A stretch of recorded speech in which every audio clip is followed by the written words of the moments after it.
வணக்கம். இன்னைக்கு என்ன வீடு பற்றி பார்க்க போகிறோம்னா, இன்றைக்கி ஒரு நான் விளக்கம் தான் சொல்ல போகிறேன். இந்த பில்டிங் வந்து ஓரளவுக்கு நியூ பில்டிங் தான். இதில் என்ன பண்ணியிருக்காங்கன்னா, ஒயரிங் வந்து ஃபுல்லாக 180 போட்டிருக்காங்க. அதனால் ஏதாச்சும் ஒயர் மெல்ட் ஆகி எங்கே மெல்ட் ஆகி ஸ்டார்ட் ஆகிட்டு இருக்குது. நான் அதை கண்டுபிடிச்சி பண்ணுறதுக்காக வந்திருக்கேன்.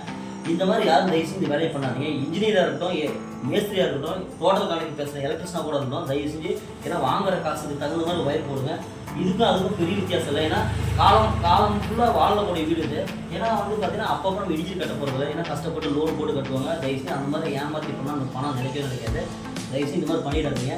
இந்த நான் ஒயர் எதனால் மெல்ட் ஆச்சு நான் வீடியோ எடுத்து போகிறேன். இப்போ பாருங்க, நான் ஒன் ஸ்டார் நம்ம யூஸ் பண்ணியிருக்கேன். இது டூப்ளிகேட், ஆல்ரெடி இருக்கிறது டூப்ளிகேட் வருவா. இதுக்கும் இந்த ஒயருக்குள்ள டிஃப்ரென்ஸ் பாருங்கள். இது ஒரு ஸ்கரம் தான், இது ஒரு ஸ்கரம் தான். அதனால் எப்பயுமே வந்து நல்லபடியாக செஞ்சு கொடுத்துருக்காரு.